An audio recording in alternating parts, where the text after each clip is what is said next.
नमस्कार, मैं हूं एसपी सिंह और आप देख रहे हैं बेसिक एजुकेटर्स चैनल। आज हम पढ़ेंगे कक्षा 4 की कलरव हिंदी बुक से पाठ 4 बोलने वाली गुफा। सबसे पहले शब्दार्थ पढ़ेंगे। शब्द है असमंजस। असमंजस का अर्थ होता है दुविधा। दूसरा शब्द है अंदाज। अंदाज का अर्थ है ढंग। तीसरा शब्द है खूंखार। खूंखार का अर्थ होता है हिंसक। और चौथा शब्द है तीव्र। तीव्र का अर्थ होता है तेज। आइए आगे बढ़ते हैं। बोध प्रश्न जानते हैं। बोध प्रश्न 1, जंगल के सभी जानवर शेर से क्यों डरते थे? इसका उत्तर है जंगल के सभी जानवर शेर से डरते थे क्योंकि शेर बहुत खूंखार था। प्रश्न 2, गुफा को देखकर शेर के मन में क्या विचार आया? इसका उत्तर है गुफा को देखकर शेर के मन में विचार आया कि जरूर इस गुफा में कोई न कोई जानवर रहता होगा। प्रश्न 3 है, लोमड़ी को कैसे पता चला कि गुफा के अंदर कोई है? उत्तर है लोमड़ी ने गुफा के रास्ते पर शेर के पंजों के निशान देख लिए थे, जिससे उसे पता चल गया कि गुफा के अंदर कोई है। प्रश्न 4, लोमड़ी ने गुफा से क्या पूछा और क्यों पूछा? इसका उत्तर है लोमड़ी ने गुफा से उसका हाल पूछा और अंदर आने की अनुमति मांगी, क्योंकि लोमड़ी यह निश्चित करना चाहती थी कि वास्तव में गुफा में शेर है कि नहीं। आगे बढ़ते हैं। प्रश्न 5 देखते हैं। गुफा के भीतर से क्या आवाज आई? उत्तर है गुफा के भीतर से आवाज आई कि अरे लोमड़ी रुको, मैं सो गई थी इसलिए आपसे बात न कर सकी। अंदर सब ठीक है, आप अंदर आ जाओ। प्रश्न 2, सही मिलान कीजिए। सही मिलान करना है। क है गुफा, ओ मेरी प्यारी गुफा, आज आप चुप क्यों हैं? दूसरा है अंदर सब ठीक है, आप बिना भय और संदेह के अंदर चली आओ। तीसरा है कहिए गुफा जी, सब ठीक तो है ना? और चौथा, मैं गहरी नींद में सो रही थी इसलिए आपसे बात न कर सकी। तीर का निशान लगाया हुआ है। पहला सेंटेंस ये लोमड़ी द्वारा कहा गया है। दूसरा सेंटेंस है, दूसरा वाक्य ये शेर ने कहा।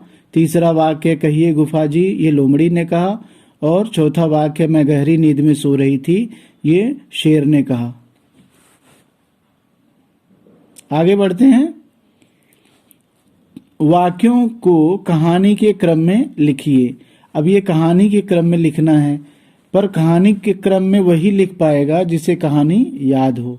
जो कहानी पढ़ा हो, जिसे ध्यान हो, वही लिख सकता है। इसे सही क्रम में जैसा लिखा हुआ है ये सही क्रम में है। कहानी के क्रम में जो वाक्य है ऐसे है कि सुंदर वन में एक खूंखार शेर रहता था। शेर शिकार की खोज में अपनी गुफा से बाहर निकला। बहुत दूर निकल आने पर शेर को एक खाली गुफा दिखी और वह उस गुफा के अंदर चला गया। चौथा है लौटने पर लोमड़ी की दृष्टि गुफा के बाहर बने कुछ पद चिन्हों पर पड़ी। उसे लगा कि गुफा में कोई है। लोमड़ी ने गुफा से पूछा, ओ मेरी प्यारी गुफा, आज आप चुप क्यों हो? मुझे बताती क्यों नहीं कि मैं भीतर आऊं या ना आऊं? गुफा के अंदर से आवाज आई, अंदर सब ठीक है, चलिए आओ। आप आराम से रात भर गुफा में रहें। उसे पूरा विश्वास हो गया कि शेर अभी गुफा के भीतर ही है। ये कहानी के क्रम में, सही क्रम में ये वाक्य था। आगे देखिए, सोच विचार बताइए। प्रश्न क, यदि लोमड़ी को शेर के पद चिन्ह न दिखते तो क्या होता? विचार है लोमड़ी शेर का भोजन बन जाती। दूसरा प्रश्न है सोच विचार बताइए। प्रश्न ख, यदि लोमड़ी के स्थान पर आप होते तो कैसे पता लगाते कि गुफा में शेर है? विचार है हम भी लोमड़ी की तरह पता लगाते।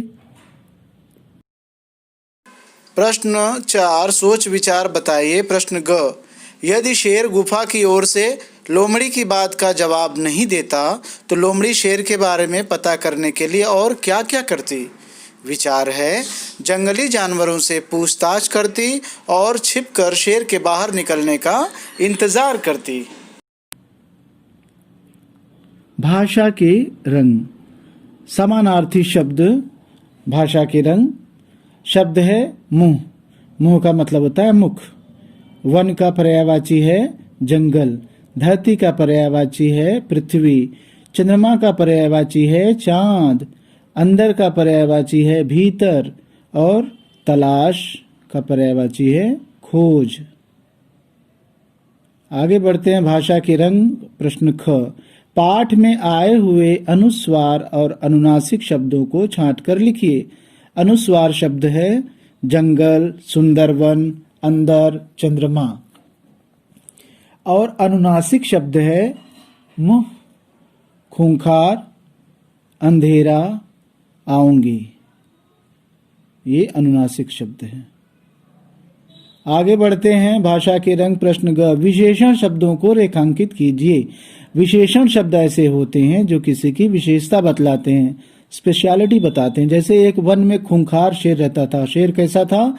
खूंखार शेर था, तो इसलिए खूंखार हो गया विशेषण। उससे डर कर जंगली जानवर छिप जाते थे। कैसे जानवर? जंगली जानवर, इसलिए जंगली क्या हुआ? विशेषण हुआ। शिकार की तलाश में उसे एक खूबसूरत गुफा दिखी। गुफा कैसी थी? खूबसूरत थी, इसलिए खूबसूरत क्या हो गया? खूबसूरत हो गया विशेषण। चालाक लोमड़ी ने शेर के पदचिन्ह देख लिए। लोमड़ी कैसी थी? चालाक थी, तो चालाक क्या हुआ? विशेषण हुआ। अनुमान और कल्पना। अनुमान और कल्पना क। लोमड़ी ने इस घटना के बारे में अपने साथियों को क्या क्या बताया होगा? अनुमान और कल्पना। आज मैं शेर का भोजन बनते बनते बची, या दूसरे शब्दों में और भी कह सकते हैं, आज मैं बाल बाल बची, आज मेरी जान बच गई। अब है करने की बारी। लोमड़ी गुफा से वापस लौट रही थी। उसे रास्ते में उसका दोस्त खरगोश मिला। उन दोनों के बीच क्या बातचीत हुई होगी, लिखकर बताइए। हम लोग लिख सकते हैं। खरगोश ने कहा होगा, अरे लोमड़ी, इतने जल्दी में कहाँ जा रही हो? लोमड़ी, अपने प्राण बचा कर आ रही हूँ। खरगोश, प्राण बचा कर क्यों? क्या हुआ? लोमड़ी, मेरी गुफा में शेर है। खरगोश, शेर? हाँ। लोमड़ी कहती है, हाँ, और मैं उसे बेवकूफ बनाकर भाग आई। अब करने की बारी। इस कहानी का शीर्षक है बोलने वाली गुफा। आपके अनुसार इस कहानी के और क्या क्या शीर्षक हो सकते हैं? कम से कम 3 शीर्षक लिखिए। पाठ के शीर्षक हैं, हो सकते हैं, लोमड़ी की सूझबूझ, चालाक लोमड़ी, जान बची तो लाखों पाए। आपने सुना है, जान बची तो लाखों पाए, लौट के बुद्धू घर को आए। इन तीनों के अलावा भी अपने मर्जी से, अपने मन से, अपनी सूझबूझ से आप और भी कहानी के शीर्षक दे सकते हैं। अब सभी बच्चे अभ्यास कार्य को अपनी अभ्यास पुस्तिका में लिख कर याद करें और इसे कंठस्थ करें और चैनल को सब्सक्राइब करें, लाइक करें, शेयर करें। हम मेहनत से आप लोगों के लिए वीडियो बनाते हैं, तो आपका भी फर्ज बनता है कि आप इसे अपने दोस्तों को शेयर करें और यूट्यूब पर शेयर करें, व्हाट्सएप पर शेयर करें, फेसबुक पर शेयर करें। वीडियो देखने के लिए आप सभी का बहुत बहुत धन्यवाद। मिलते हैं अगले वीडियो में, तब तक के लिए जय हिंद, जय।